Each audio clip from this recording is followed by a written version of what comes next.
Bien, vamos a empezar. Como siempre vamos a hacer un minuto de silencio. Y a continuación Paco nos hará su conferencia sobre la llamada Agni Yoga. Empezamos. Un minuto de silencio, por favor.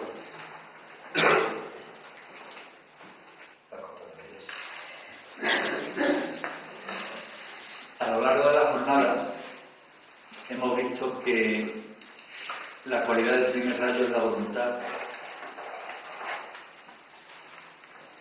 y como expresión de esta voluntad hemos hablado del Agni Yoga. Agni Yoga es una enseñanza, se trata de una enseñanza que era conocida exclusivamente en círculos muy cerrados, muy herméticos, y es una enseñanza que como acto de voluntad nos permite vislumbrar el objetivo al que nos lleva nuestra búsqueda espiritual y nos permite centrarnos en el sendero que hará posible hacer realidad el cumplimiento de este objetivo. La enseñanza de las yogas forma parte del plan de manifestación jerárquica, que en su día la jerarquía espiritual de la luz inició con Elena Petrovna Blavatsky y que fue continuada por Elena Roerich. Es una enseñanza, se trata de una enseñanza transmitida por el maestro Moria a través de Elena Roerich. Y es por este motivo por el que desde la jerarquía consideran, tal y como está escrito en los libros de la enseñanza, consideran a Elena Roerich como la madre del Agni Yoga. El que desde la jerarquía se decidiese transmitir esta enseñanza a toda la humanidad debe hacernos reflexionar del momento evolutivo ante el que se encuentra la humanidad, puesto que se trata de una enseñanza que tiene un claro objetivo: hacer realidad la manifestación del plan divino en la tierra, que los seres humanos tomen conciencia de cuál es nuestra verdadera naturaleza y tomen conciencia de la verdadera realidad, para que como consecuencia de este conocimiento el libre albedrío de cada ser humano le permita decidir si sigue este sendero o se aparta de él. Y esto con un claro objetivo. Estamos ante un final de ciclo de la actual raza de seres humanos, la quinta raza, y es necesario que este ciclo culmine para que se haga realidad el advenimiento de la nueva raza, la sexta. La enseñanza de la yoga nos dice que el yoga es el yoga el Agni Yoga es el yoga del fuego, el yoga del espíritu, el yoga del corazón, es el yoga de síntesis. Cuando hablamos de Agni Yoga, es un término que está bastante empleado en la actualidad, pero posiblemente sea un concepto bastante incomprendido. Agni Yoga tiene un objetivo: la manifestación del espíritu en nosotros, y ello se hace mediante la construcción de nuestra vida en armonía. De aquí la síntesis. Y esta construcción de la armonía es un acto de responsabilidad de cada ser humano. Agni Yoga trata por lo tanto de un proceso para el que no se utilizan técnicas, y es un proceso que hará posible, a través del conocimiento de las leyes universales y a través de la expansión de la conciencia, aplicar de modo práctico estos conocimientos en nuestras vidas. Ello hará posible que nuestros cuerpos se armonicen y por lo tanto seamos creadores del nuevo mundo profetizado. La enseñanza de la Agni Yoga consta de 17 ejemplares, de 17 libros. Los dos primeros de ellos, Hojas del Jardín del Moria, tienen por título, el primero de ellos La Llamada y el segundo Iluminación. Bien, pues La Llamada en realidad constituye la piedra angular de la enseñanza. Es un libro en el que el maestro Moria, mediante aforismos, es decir, mediante pensamientos cortos, induce al lector a la reflexión para que vaya interiorizando estos conceptos y se produzca en él el milagro. Yo me vi en la necesidad de realizar un estudio y un análisis lo más sintético posible de esta enseñanza, de este libro, perdón. Lo hice por dos motivos. El primero de ellos por la consideración que Elena Roy expresa respecto a que La Llamada constituye la piedra angular de la enseñanza, que es desarrollada en los libros posteriores, y la segunda de ellas, la necesidad que tenía de entender la estructura de este libro, puesto que cuando se lee parece desestructurado. Considerar esto sería una osadía, puesto que el maestro la transmitió con la estructura precisa y necesaria, pero mi persona tenía la necesidad de, mediante la mente concreta, poderle encontrar una lógica. Es por ello por lo que he realizado este trabajo que voy a exponer a continuación, y por ello debo hacer hincapié en que se debe considerar la exposición con un carácter relativo. ¿Por qué? Porque está realizado desde mi presente momento evolutivo. Es una exposición que si la realizo en el futuro posiblemente sea diferente, y además es una exposición que tendrá carencias, posiblemente tenga errores o enfoques equivocados, pero considero que al igual que a mí me ha servido, puede servir a quien la perciba. Cuando hablamos de Agni Yoga, hablamos de un proceso evolutivo del ser humano. Proceso evolutivo al que se accede cuando tres conceptos están interiorizados en él. Estos conceptos constituyen los tres ejes fundamentales de la enseñanza. La existencia de un Dios único que debe ser considerado no como un ser antropomorfo, sino como energía. La existencia de la jerarquía planetaria de la luz y la existencia de la ley evolutiva de la reencarnación, que es el proceso que permite que cada ser humano haga realidad el cumplimiento del arquetipo divino, convertirnos en un hombre Dios. Respecto a la existencia del Dios único, toda la exposición que voy a realizar a continuación de ahora está basada en los conceptos que he ido extrayendo de los aforismos. Respecto a la existencia del Dios único, debemos amar al único Dios. Es un Dios que existe en el interior del hombre. Dios, o aún, es el ser supremo de nuestro yo interno. Dios ha creado a las almas y las ha creado para que sean gozosas en su conciencia de espíritu. Espíritu donde mora Dios. Dios habita en cada corazón. El espíritu es inmortal y su fuerza inagotable.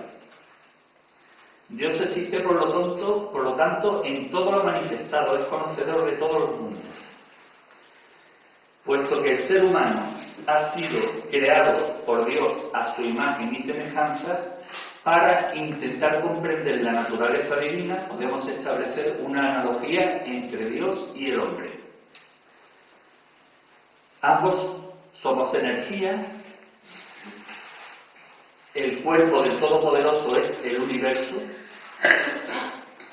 Dios piensa, existe el pensamiento del Creador, consecuencia de este pensamiento es la elaboración de un plan, el plan de Dios, que es ejecutado mediante la voluntad suprema.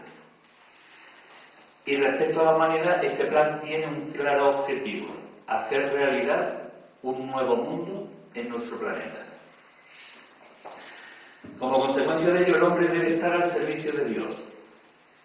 Por eso, en determinados momentos de nuestras vidas podemos ser escogidos para cumplir la voluntad del Creador. El ser humano debe buscar a Dios y esta búsqueda le hará comprender que Dios es el Creador del universo, el gran inmanifestado en el principio y manifiesto en el final. Y cuando el ser humano llama a Dios y esta llamada es realizada conscientemente, se recibe una respuesta en forma de una nueva fuerza, aunque el ser humano no tenga comprensión para percibirla. La jerarquía existe. El universo está construido en base a una cadena jerárquica.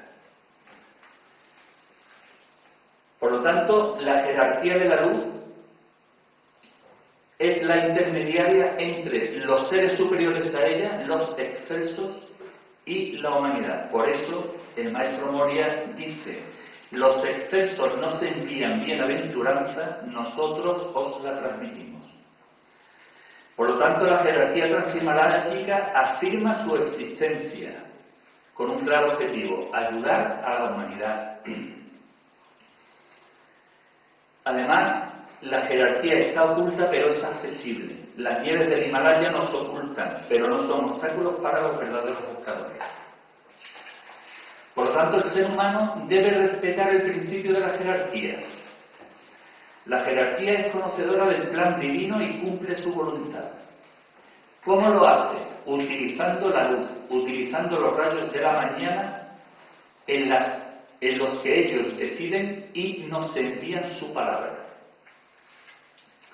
Respecto a esto, en el aforismo 384 dice el maestro Moria: manifiesta está el ala del arcángel. En ella está la descripción de la paz. Las fuerzas celestiales testimonian con nosotros. Se ha decretado familiarizar a las naciones con la nueva palabra del amor.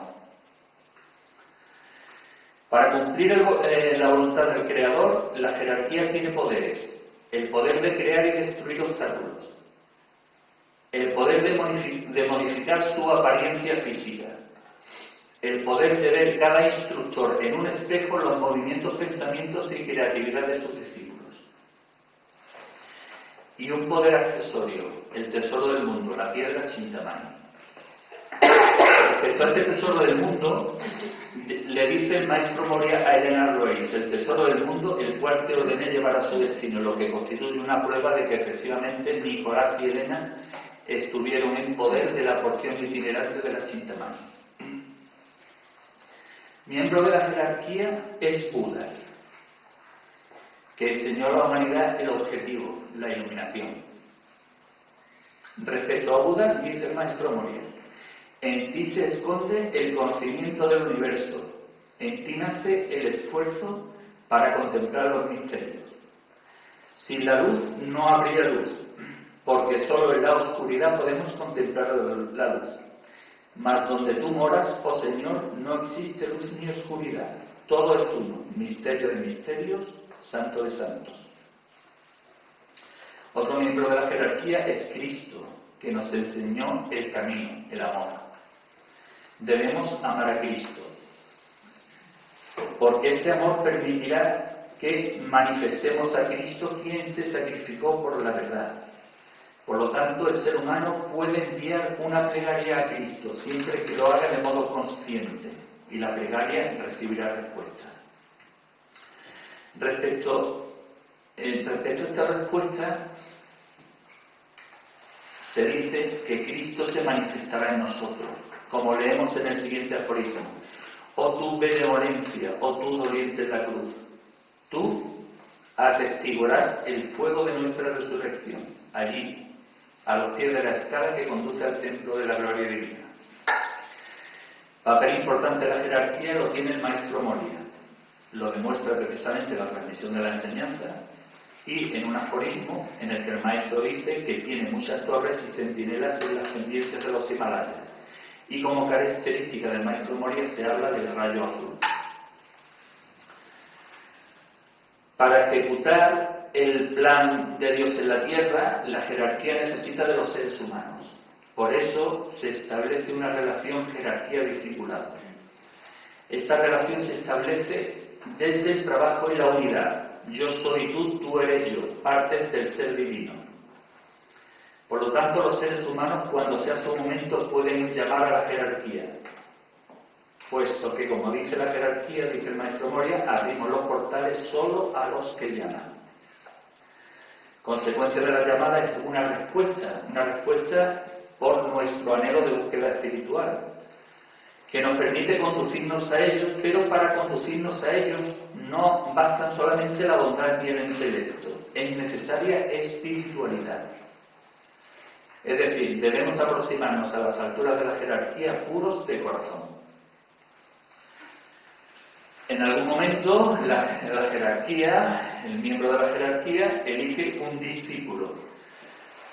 Por eso le dice el maestro Moria a Elena Roeris: yo a la boca del tiempo le di la orden de traeros a mi senda, y sabed que sois escogidos por aquel que es vuestro Padre en espíritu. La relación con la jerarquía se manifiesta en una interacción diaria jerarquía-discipulado, puesto que la jerarquía se hace presente en la vida del discípulo, y el discípulo puede invocar el poder de la jerarquía para realizar las acciones que permitan cumplir su voluntad. Como consecuencia de esta interacción, desde la jerarquía envían a la humanidad, a los discípulos, nuevas energías que permiten despertar nuevos pensamientos. Unidos, jerarquía y discípulos realizan la voluntad del Creador, y desde la jerarquía envían ayuda y bendición. Esta interacción hace posible que en algún momento determinado el maestro se presente al discípulo. Cuando esto ocurre, el maestro da signos y ayuda, y como muestra la lectura del presente aforismo. Mientras estabas en el mercado, un mercader llamó a nuestra puerta. Quería cambiar su collar por el tuyo. Por tus gemas rojas, él mostró piedras de azulado fuego. Madre, no sabíamos qué piedras eran más brillantes. El mercader era alto y negra y lustrosa su barba. ¿Por qué estás tan pensativa, madre? El mercader pretendió engañarnos. Rojas como la sangre son tus piedras y brillante como el fuego tu collar. ¿Por qué estás tan pensativa, madre?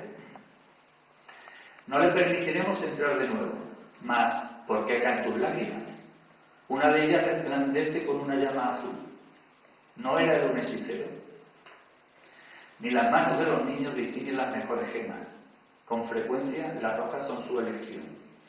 Este aforismo describe una manifestación del maestro Moria a los hijos de Elena Roeris.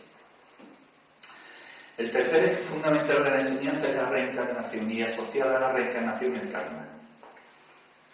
La labor acumulada de siglos construye la felicidad. En algún momento de nuestras vidas podemos tener acceso a vidas pasadas. Por eso dice el maestro Moria: yo desvelé la memoria del pergamino olvidado.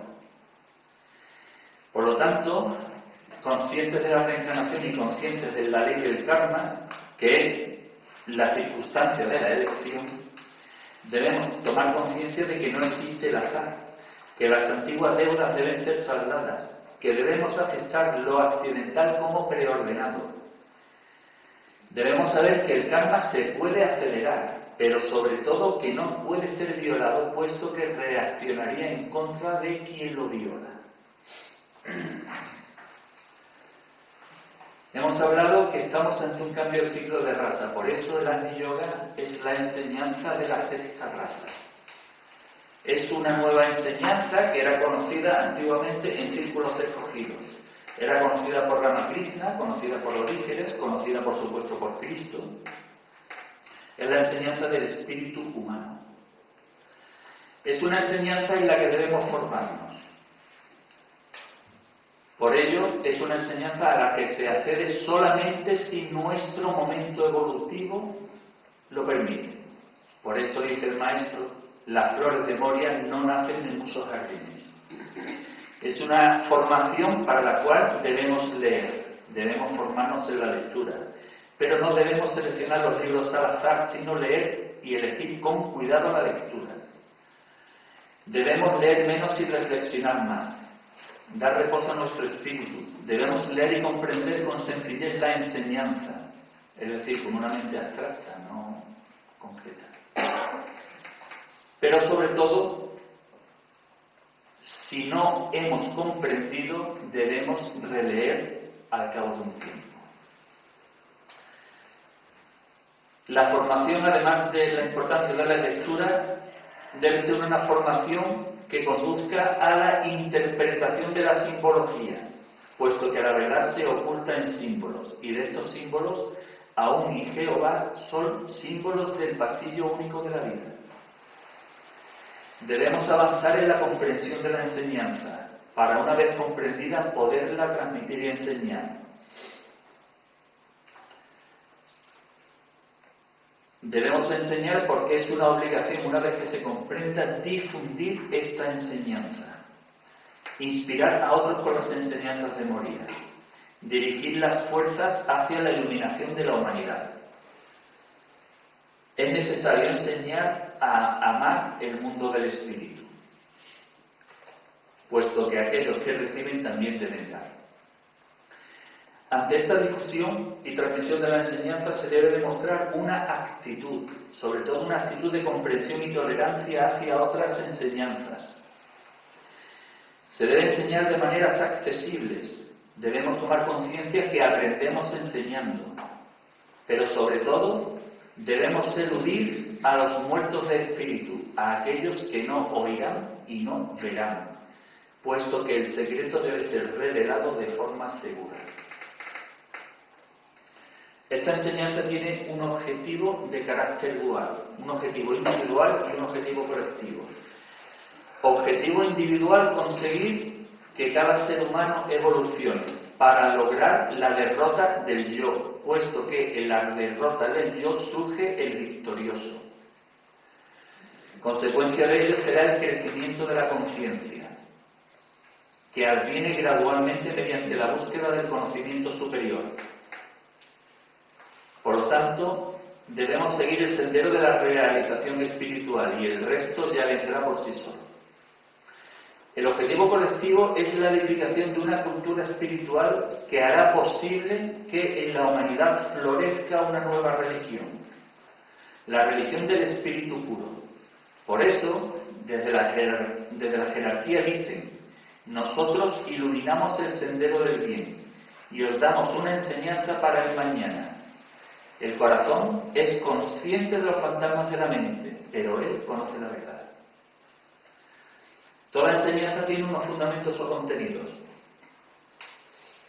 Han sido expuestos los relacionados con Dios único, con la jerarquía espiritual y con la reencarnación y el karma. Vamos a avanzar en esos conocimientos. El primero de ellos, el sol.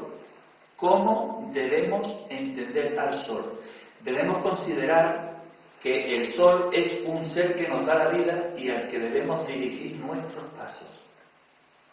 Respecto al sol, dice el maestro Moria que su luz es empleada en los rayos de la mañana, en los que decidiremos si os enviaremos vuestra palabra.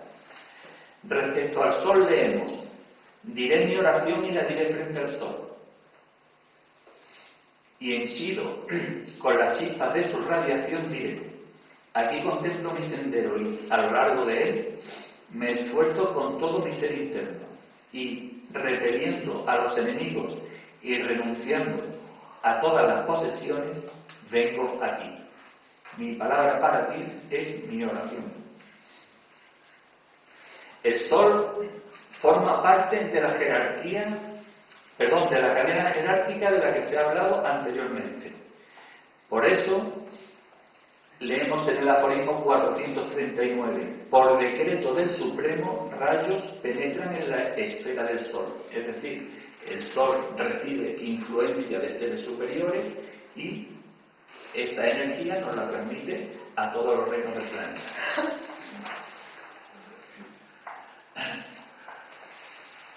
El ser humano, por lo tanto, debe ser consciente de que está influenciado por las energías cósmicas. Por Por eso debemos buscar la explicación de los ascensos y caídas del espíritu en el estremecimiento de los planetas. Y de estas energías cósmicas, por supuesto, las energías recibidas del Sol en forma de prana. El prana tiene poder curativo. Debemos ser conscientes que las visiones poderosas y exaltadas requieren entornos puros y prana. Que las acciones de Cristo se consumaron en medio de la belleza de la naturaleza. Y sobre todo, que nuestro ser esencial necesita las corrientes de prana.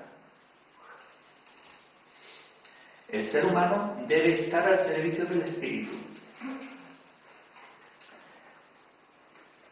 ¿Por qué? Porque en medio de las vibraciones más elevadas el cuerpo se transforma.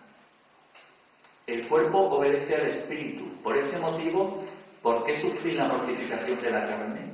¿Por qué destruir lo que el Creador nos ha otorgado? Debemos saber que el mejor aparato, el mejor órgano que tiene el cuerpo humano es el cerebro. Y debemos cuidar nuestra salud, evitar comer excesivo. El cuerpo humano, que como hemos dicho está al servicio del espíritu, está dotado de centros energéticos. Estos centros energéticos, los centros necesarios, no son desplegados hasta los 30 años, pero a los 45 es cuando realmente se hacen manifiestos el trabajo de la llama, el trabajo interno. Consecuencia de nuestro estado interno, generamos nuestra aura protectora. Aura que tiene su color propio y de la que debemos saber que mientras mayor sea la armonía del aura, más verdadera es nuestra imagen astral. También el ser humano debe ser consciente de que existe una batalla continua y permanente entre luz y oscuridad, y consecuencia de esta batalla existen los guerreros de la luz.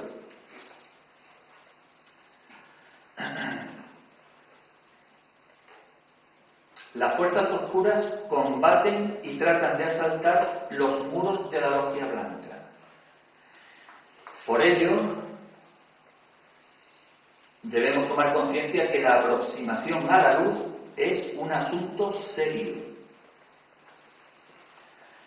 La jerarquía es conocedora del curso de la batalla, porque sabe que el plan del Creador no puede ser alterado. De aquí las profecías del Armagedón y la victoria de la luz sobre la oscuridad. Y respecto a estas fuerzas oscuras, el maestro Moria dice de su líder, Lucifer, aunque en el libro de la llamada no lo menciona como tal, pero dice: te conozco, has estudiado mis expresiones, pronuncias alegría, pero tú no te atreves a pronunciar la alegría del amor, es decir, marca la línea divisoria entre fuerzas de luz y fuerzas de oscuridad. Por lo tanto, desde la jerarquía dicen: nuestra enseñanza emplaza a la batalla y a la acción. Mis guerreros, amad, discernid, golpead al mal. Consecuencia de esta batalla es la clasificación en dos grupos de las energías sutiles que nos rodean: psiquismo inferior y psiquismo superior. Psiquismo inferior o mundo astral, en el que interceden las fuerzas oscuras. Por eso, el ser humano debe ser consciente que la mitad de su vida pasa en comunión con el mundo astral, del que no debemos desear ni materializaciones ni visiones, puesto que los hombres ven las visiones que desean. Es por lo tanto un mundo que se presta a la impostura.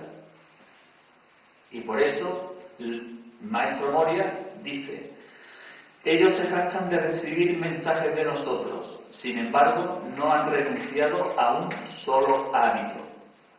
Los verdaderos mensajes de la luz obran cambios en nuestro interior.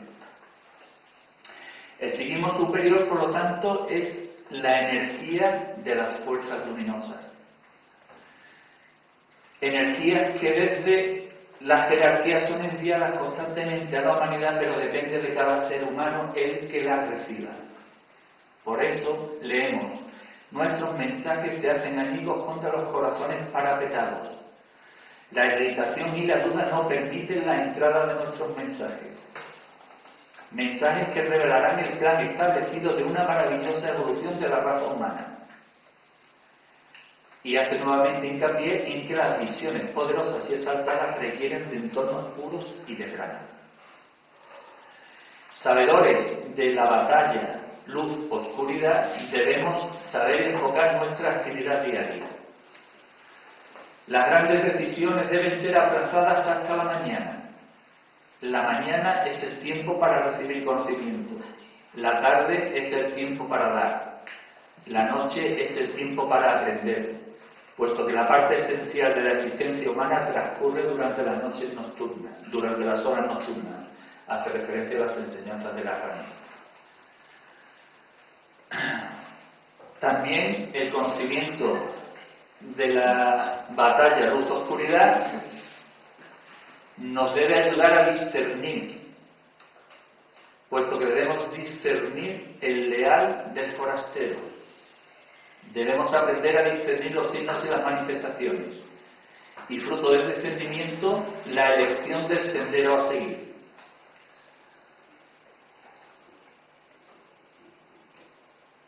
Debemos elegir el sendero más sencillo cuando ascendamos a la montaña. Debemos elegir entre sol y luna. Los senderos más altos conducen a la cima.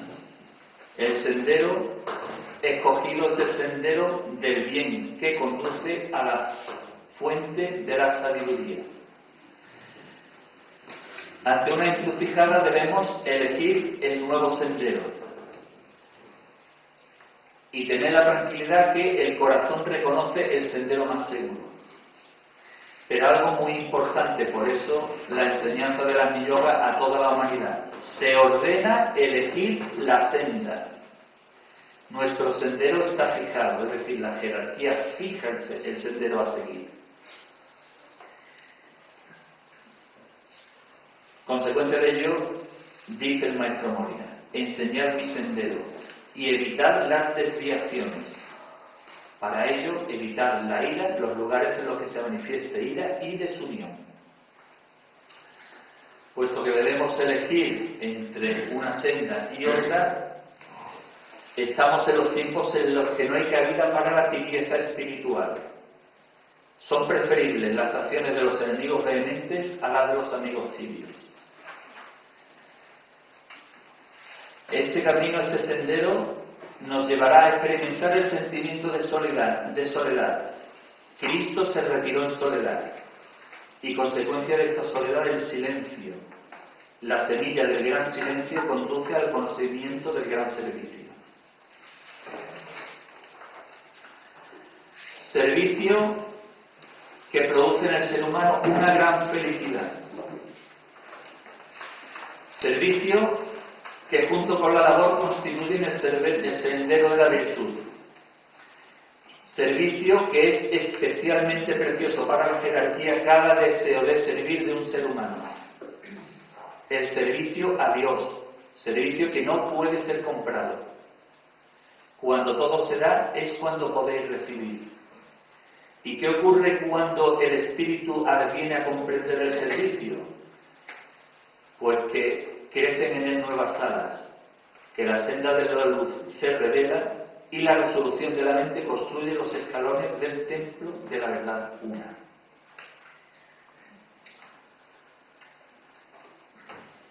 La elección del sendero, sobre todo el sendero de la luz, requiere fidelidad.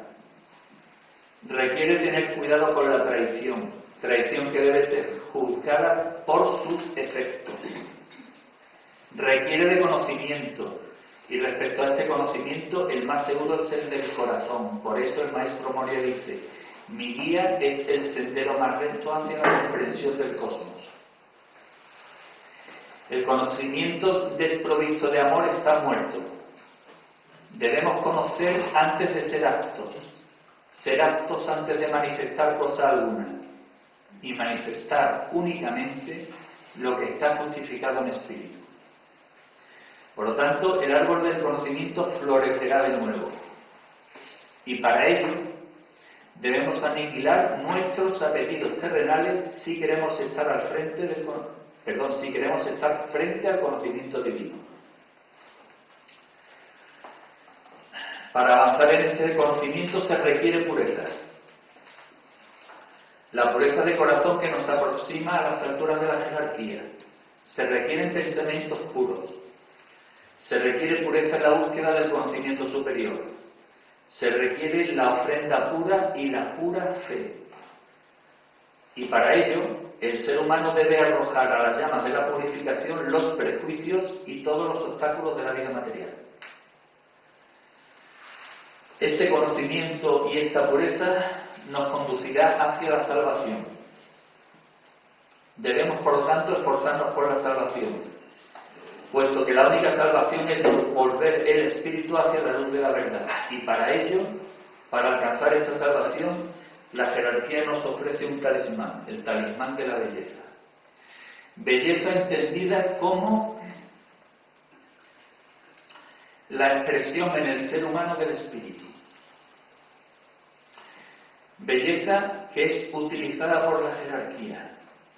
La jerarquía utiliza la música pura que ayuda a la transmisión de la energía. La jerarquía ora mediante sonidos y símbolos de belleza. Debemos comprender la belleza y manifestar la grandiosidad de la belleza. Debemos comprender la manifestación de la naturaleza y vislumbrarlas como belleza. Por lo tanto, el arte debe ser considerado como el único medio vital de la cultura venidera. Por lo tanto, debemos comprender y asimilar la gran belleza del gran universo, puesto que solo existe una cosa, la belleza. La verdad de la eternidad está en la belleza del espíritu, y el espíritu sabe dónde está la belleza. Estos conocimientos transmitidos harán posible que cada ser humano, que evolutivamente sea su momento, avance en la transmutación de sus actitudes. La primera de ellas, la ira. Debemos cuidarnos de la ira y ser conscientes de que el sendero hacia la jerarquía es más fácil si nos cuidamos de la ira, si la rechazamos. La ira engendra ira y sobre todo establece una línea divisoria entre la ira y la indignación del espíritu. Debemos dominar, por supuesto, la irritabilidad que nos aleja del estado de armonía, puesto que la irritabilidad hace que los mensajes, y mejor dicho, impide que los mensajes lleguen con prontitud. Debemos cuidarnos de la duda que destruye nuestra fortaleza interior. Debemos modificar nuestros hábitos, sobre todo nuestros hábitos de comodidad.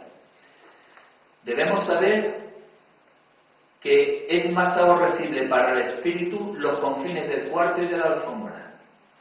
Debemos lavar el polvo del hábito y saber que aquellos para los que lo mundano es dulce no vuelan. Por lo tanto, debemos aprender de la esterilidad de los deseos terrenales.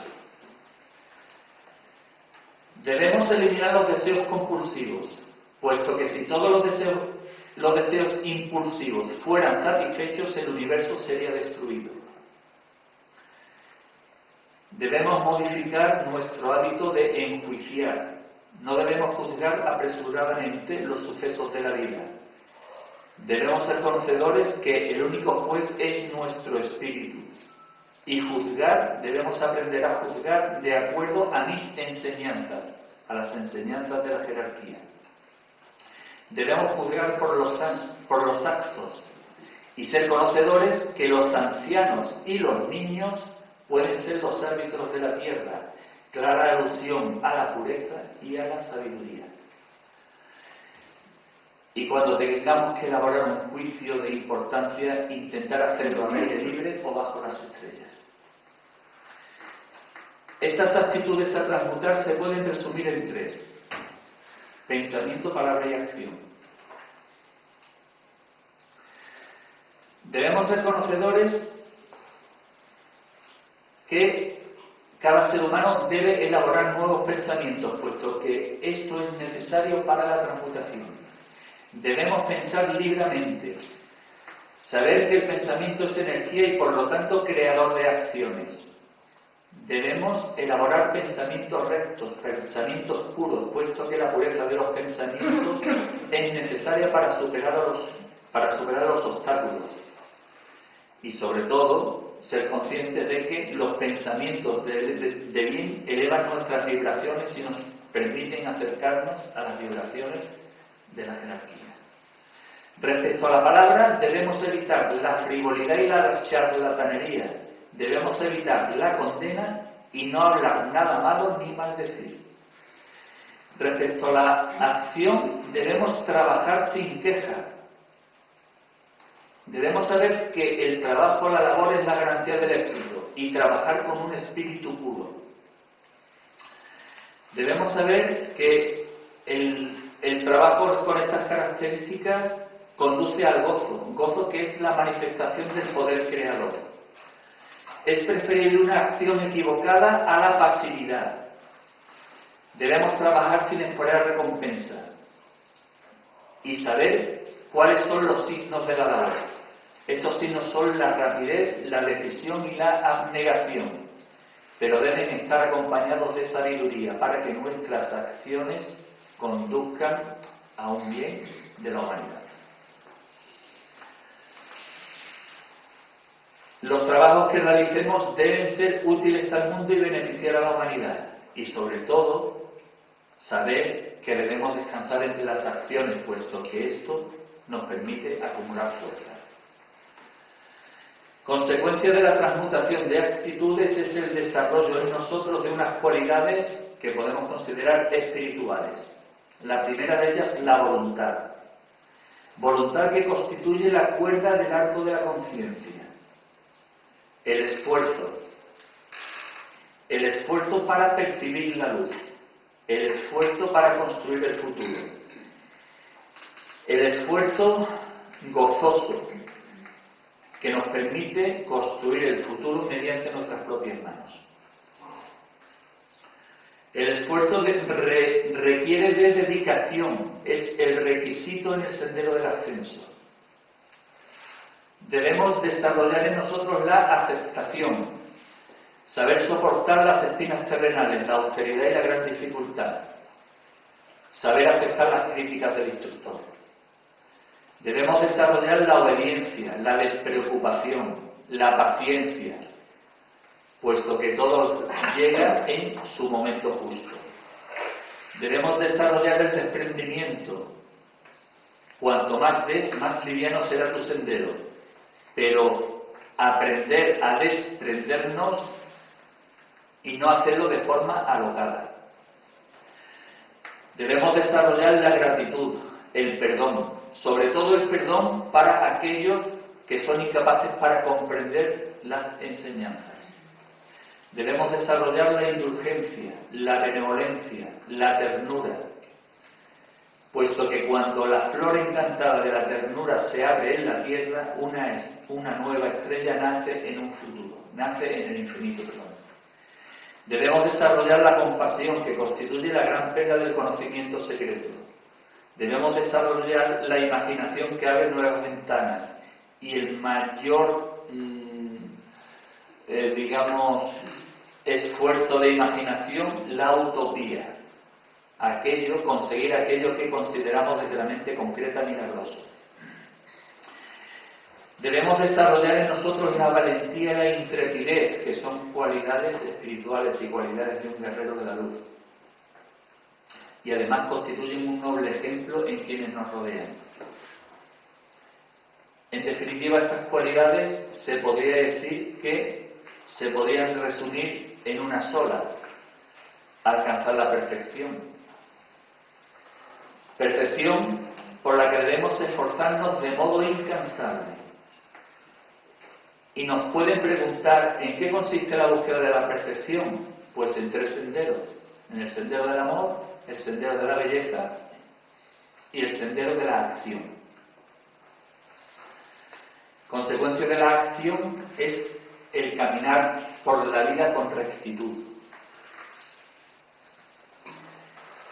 Trabajar solidaria y unitariamente, puesto que tomamos conciencia del gran poder que representa la unidad que doblega incluso a los ejércitos. Debemos desarrollar la contemplación de la naturaleza.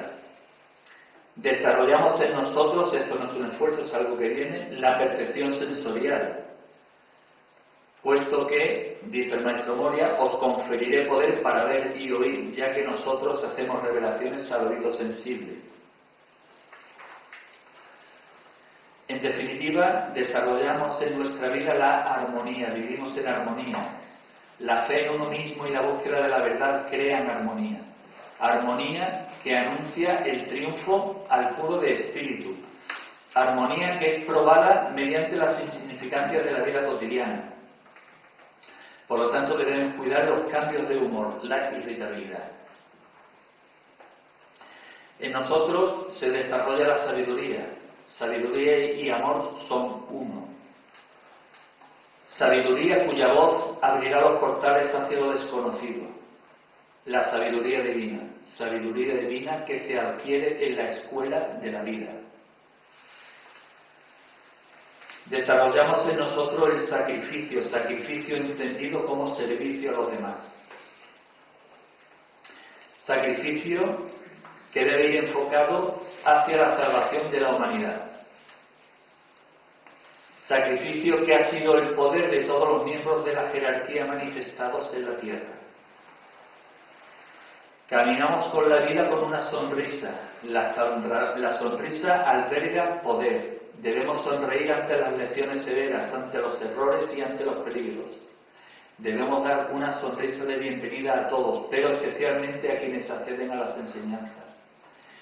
Pero sobre todo, debemos sonreír ante cada menosprecio, puesto que esto es el verdadero signo de un milagro. La sonrisa constituye la expresión externa de un estado interno, el estado de gozo y alegría. Debemos manifestar alegría para purificar el sendero. Debemos manifestar gozo, puesto que el gozo del ser humano constituye el gozo de la jerarquía. La alegría está presente en todo el universo, al igual que el gozo. Palpita libre y resuena la alegría, y con esta vestidura de gozo ascenderéis los peldaños. El gozo, por lo tanto, está en nuestro interior. Gozo, benevolencia y verdad, en esto está todo. Estas cualidades espirituales se resumen en una sola, el amor. Amaos los unos a los otros. El amor es creador de universos. El amor sana. El amor del que Ramakrishna dice: ama y todo vendrá a ti. El amor erige templos. El amor del espíritu. El amor en espíritu. El amor hacia el instructor espiritual. El amor que no tiene explicación ni definición. No existe amor más grande que el amor. El amor del que el maestro Moria en el aforismo 301 dice: ¿qué desplegaré entonces para glorificar al sol de la mañana? Sonrisa mía, ¿dónde estás? ¿Y qué señal graba mi frente? ¿Cuál es la palabra luminosa con la cual recibir a la luz? ¿Qué merece la pena? Grito, afirmo, el amor, he dicho. Las consecuencias de la transmutación y de la manifestación de las cualidades espirituales podrían resumirse en una evolución espiritual del ser humano. Es lo que se percibe. Evolución espiritual del ser humano que es individual. Cada uno ejecuta su propio paso de ascenso. Evolución espiritual mediante la cual nuestras alas crecen, pero debemos tener cuidado para no desear más de aquello para lo que estamos capacitados. Por eso dice, guardaos de no emular a Ícaro. Evolución a la que todo ser humano está destinado. Todo ser humano está destinado a recibir la llamada de la jerarquía. Pero para ello se necesita espiritualidad, puesto que la espiritualidad enciende nuevos fuegos y hace realidad la felicidad predestinada. Y de esta felicidad predestinada leemos en el aforismo 127 que alcanzaréis la meta predestinada por Cristo para vosotros. Esta evolución espiritual hará posible que tomemos conciencia de Dios en nuestro interior y como consecuencia de esta toma de conciencia entenderemos los tres aspectos de la religión de modo diferente: fe, devoción y oración. Entenderemos y comprenderemos que la fe no puede ser comprada. Seremos conscientes que la devoción se muestra mediante la acción. Y tomaremos conciencia de que las oraciones al Creador no necesitan de templo. Por lo tanto, debemos cuidar y proteger el lugar de oración. Esta evolución espiritual y esta conciencia de Dios en nosotros hará posible la llegada de la nueva raza y la creación del nuevo mundo. Las raíces de la nueva raza crecen.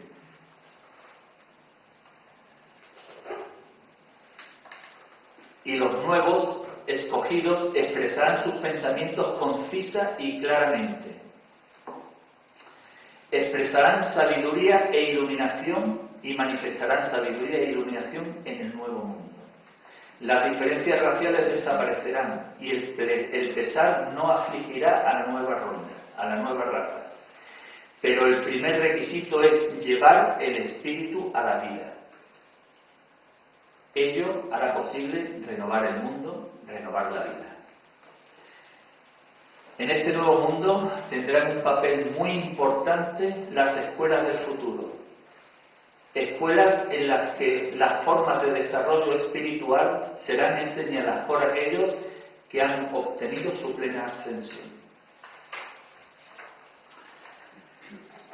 Puesto que la yoga constituye una transmisión de enseñanza del verdadero camino a toda la humanidad, conmina a la humanidad a elegir el sendero, a decantarse entre seguir el camino de la luz o seguir el camino de la oscuridad. Por ello, respecto a este objetivo, y refiriéndose a este objetivo, concluye el libro La Llamada. El maestro Moria dice: los nuevos manifestarán en la acción, revelarán el escudo de la belleza y llenos de amor abrirán las puertas a los que llaman. La tierra se hundirá bajo los pies del ciego y el sordo será destruido. Envío un manantial vivo para bañar tus ojos y oídos, y el milagro será manifestado, y un puente de belleza conducirá a un nuevo camino. He dicho. Seguir el sendero de la Agni Yoga nos lleva hacia el sendero del servicio y nos lleva hacia convertirnos en un guerrero de la luz.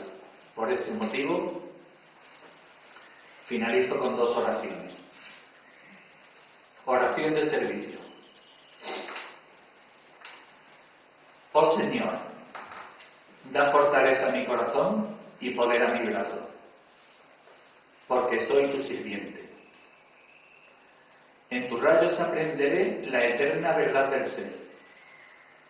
En tu voz escucharé la armonía del mundo. Mi corazón te doy, oh Señor, sacrifícalo por el bien del mundo. Oración del guerrero de la luz. Padre, fulmina mi mano si es elevada para cometer un acto injusto. Padre, reduce a cenizas mi cerebro si se repliega con pensamientos de traición. Padre, derrumba mi ser si se vuelve hacia el mal.